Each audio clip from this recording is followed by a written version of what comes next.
It's Bible story time with Kellen.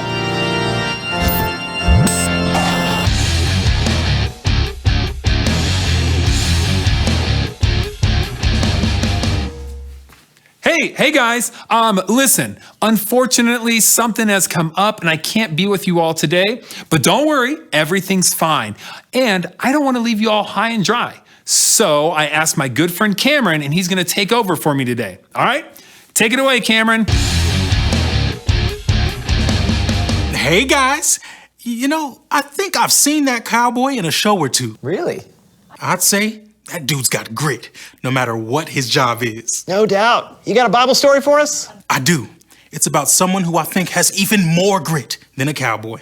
Oh, and I'm gonna need your help for this story. No problem. It's time for Human Head Puppet Theater.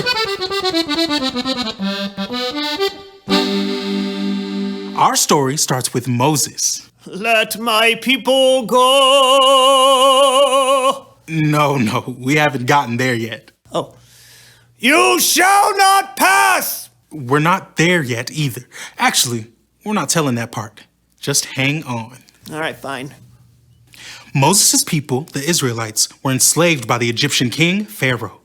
Moses had grown up in the Egyptian palace after being rescued by Pharaoh's daughter. Our story today starts when Moses was around 80 years old. He had long since left Egypt and was living way out in the middle of nowhere. One day, while Moses was out tending his flock of sheep, he came upon something unbelievable. Look! A bush! But this was no ordinary bush, because it was on fire and it wasn't burning up. It's on fire!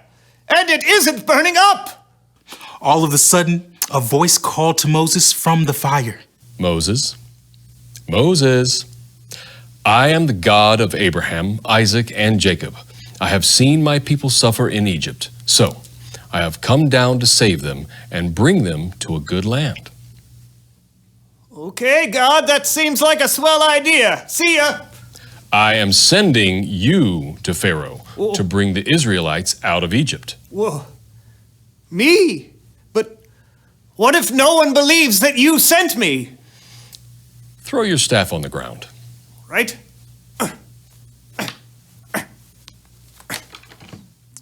God turned Moses' staff into a snake. Whoa! And then back into a staff. Well, that was weird. It was cool, but it was weird. I'm still a little nervous about going back to Egypt. You see, Moses didn't feel like he was the greatest public speaker or the right person for the job and wished God would send someone else.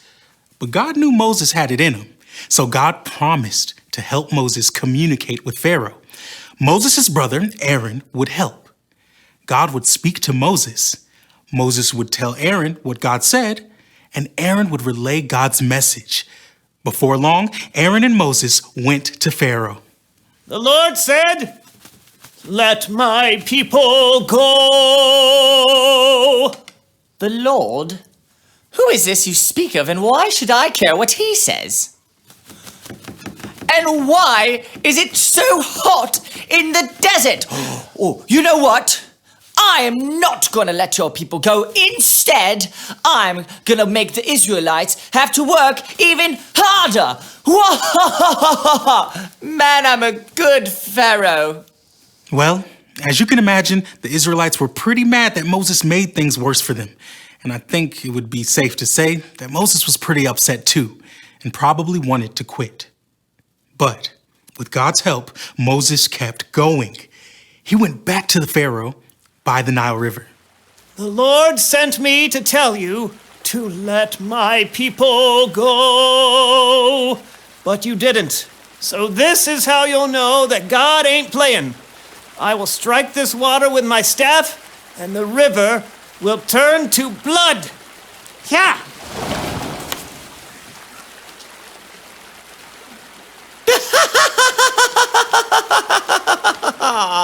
Nice try. Even David Copperstream could do that. The Israelites are going nowhere. Pharaoh was stubborn, but Moses kept going. He went to Pharaoh again and again, and Pharaoh continued to deny the Israelites freedom.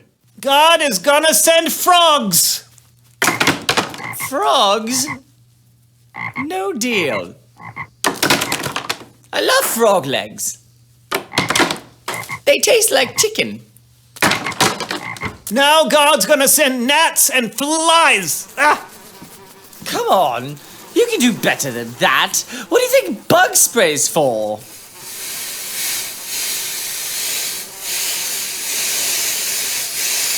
Now all the cows are gonna die.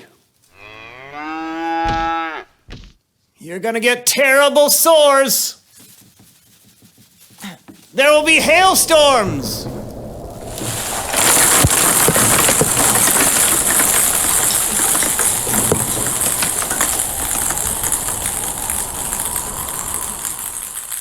And locusts will eat all your crops. Okay, this is getting kind of serious now. Still no. Since Pharaoh couldn't be persuaded, a darkness fell across Egypt for 3 days. And then the last and worst plague of all. The oldest son of every Egyptian family died. Finally, Pharaoh could not deny the power of God. Get out. After hundreds of years, God's people were finally free. But that's not the end of the story. We'll get to that next time. Great story, Cameron. Yeah, thanks for your help. Anytime. Hey, you were right. Moses had a lot of grit. He did. He kept going when things got tough, and God was with him the whole time, helping Moses know what to do and say. I guess, like Moses, when we go through hard times, And we will. we just have to remember that God can help lead us through. So we shouldn't give up. Exactly. Sounds like you got it. I guess I'm out of here. Gonna go watch some more Westerns. Adios. Did you know Cameron spoke Spanish? I did. Reveal the question. When have you been through a hard time? Wow, this could be a lot of things. You could be having a hard time at school with someone picking on you, or maybe someone close to you has died. Yeah, or maybe you're having to deal with the consequences of a choice you made that may not have been very wise. Whatever it is, you're not alone. God knows what you're going through and doesn't want you to give up. That's right.